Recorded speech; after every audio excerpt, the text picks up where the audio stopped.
قوت برداشت میں کمی محسوس ہو تو کیا کرنا چاہیے؟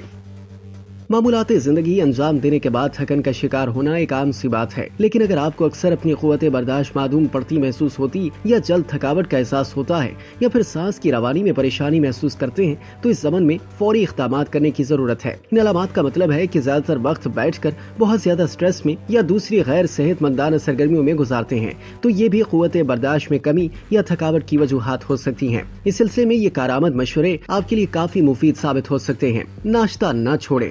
اس بات کو یقینی بنائیں کہ دن کا آغاز ناشتے سے ہو، کیونکہ ناشتہ 24 گھنٹوں میں سب سے اہم کھانا ہوتا ہے جو میٹابولزم کو تقویت دینے میں بہت کام آتا ہے۔ اگر ناشتہ ٹھیک سے نہیں کریں گے تو اپنے میٹابولزم کو کمزور کر لیں گے۔ اگر ممکن ہو تو اپنے ناشتے میں روزانہ جو کا دلیا یا لال آٹے والی ڈبل روٹی اور انڈوں کو ضرور شامل کریں۔ کبھی کبھار پینٹ بٹر سے اپنی کیلوریز بڑھانے کی کوشش کریں تاکہ زیادہ توانائی حاصل ہو۔ پانی کی کمی سے بچیں۔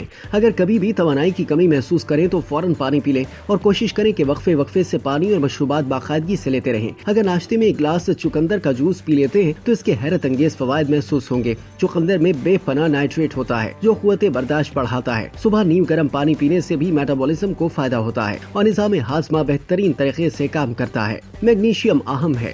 اگر آپ کھیلوں یا جسمانی سرگرمیوں میں حصہ لیتے ہیں تو میگنیشیم روزانہ کی ڈائٹ کا لازمی حصہ ہونا چاہیے۔ میگنیشیم گلوکوز کو توانائی میں تبدیل کرنے میں مدد کرتا ہے جس سے تقویت ملتی ہے۔ ہرے پتوں والی سبزیاں، بادام، گریاں، بیج، مچھلی، سویابین، ایووکاڈو، کیلا اور ڈارک چاکلیٹ میگنیشیم کے حصول کا عمدہ ذریعہ ہیں۔ روزانہ ورزش کریں۔ کچھ لوگ سوچتے ہیں کہ سارا دن گھر سے باہر کام کاج میں مصروف رہنے کے بعد ورزش کی کیا ضرورت رہ جاتی ہے۔ بات صرف اتنی سی ہے کہ باقاعدہ ورزش کرنے سے تھکن دور کی جا سکتی ہے اور فٹ رہ سکتے ہیں۔ چھوٹی چھوٹی ایکسرسائز جیسے روزانہ چند منٹ کی جاگنگ، واکنگ اور سوئمنگ مضبوط بناتی ہے۔ رننگ اور سائیکلنگ ایک ہی وقت میں کیلوریز بھی جلا رہی ہوتی ہیں اور قوت برداشت بھی بڑھاتی ہیں۔ اگر گھر سے باہر نہیں جا سکتے تو گھر میں ٹریڈ مل پر رننگ یا جاگنگ کر سکتے ہیں۔ آرام دہ حالت میں دل و دماغ کو سکون پہنچانے کے لیے یوگا کرنے میں بھی کوئی مضحکہ نہیں۔ اس کے علاوہ ہفتہ وار مشکل ایکسرسائز جیسے جمپنگ اور ڈمبلنگ بھی اسٹیمنا کو مزید بڑھا سکتی ہیں، تاہم اس کے لیے ماہرین کی خدمات اور مشورے درکار ہوں گے۔ کاربوہائیڈریٹ نہ بھولیں۔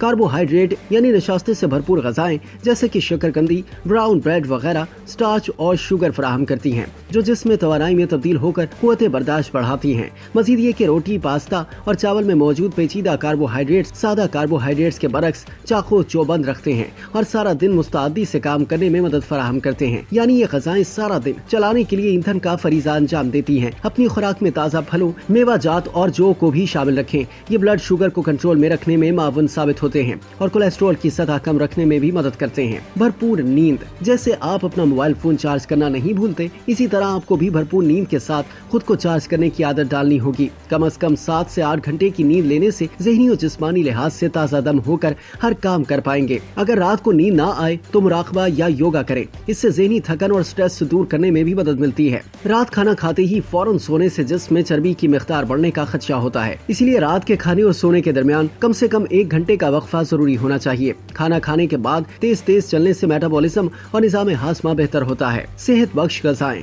قوت برداشت بڑھانے کا مطلب یہ نہیں کہ جو ہاتھ میں آیا اسے کھا لیا، بلکہ یہ دیکھنا ہے کہ ایسا کیا کھایا جائے جو صحت بخش ہو۔ اپنے جسم کو مسلسل توانائی فراہم کرنے کے لیے بہترین طریقہ یہ ہے کہ دن میں 3 وقت کے کھانے کو 5 وقت میں تقسیم کر دیا جائے۔ وٹامن سی والی غذائیں توانائی بڑھانے میں مدد کرتی ہیں، ان سے قوت مدافعت بھی بڑھتی ہے۔ کنو، کیوی، لیمن، سنترے، ہر قسم کے بیریز، سیب، امرود، گریپ فروٹ، پالک، شملہ مرچ، ٹماٹر، بروکلی، گوبھی وغیرہ وٹامن سی کے حصول کا عمدہ ذریعہ ہیں، جبکہ مچھلی، انڈے، چکن، دودھ، پنیر، خشک میوے، دودھ، دہی، ہرے پتوں والی سبزیاں اور سارڈن مچھلی آئرن اور کیلشیم کے حصول کا بہترین ذریعہ ہے۔ نمک کے استعمال میں احتیاط۔ جسمانی مشقت یا ایکسرسائز کرتے وقت بہت زیادہ پسینہ آنے سے جسم میں نمکیات کی کمی واقع ہونے لگتی ہے اور چکر آنے یا غنودگی ہونے سے اسٹیمنا کم ہونے لگتا ہے۔ یاد رکھیں، اپنی توانائی بحال رکھنے کے لیے روزانہ 2300 سے 2400 ملی گرام سوڈیم درکار ہوتا ہے جو روزانہ کی غذاؤں سے پورا ہو جاتا ہے، تاہم اس کی زیادتی بھی نقصان دہ ہوتی ہے۔ اس لیے chips, fast foods, can food, پہلے سے تیار شدہ سوپ، فروزن فوڈز یا پروسیسڈ غذاؤں سے اجتناب ضروری ہے۔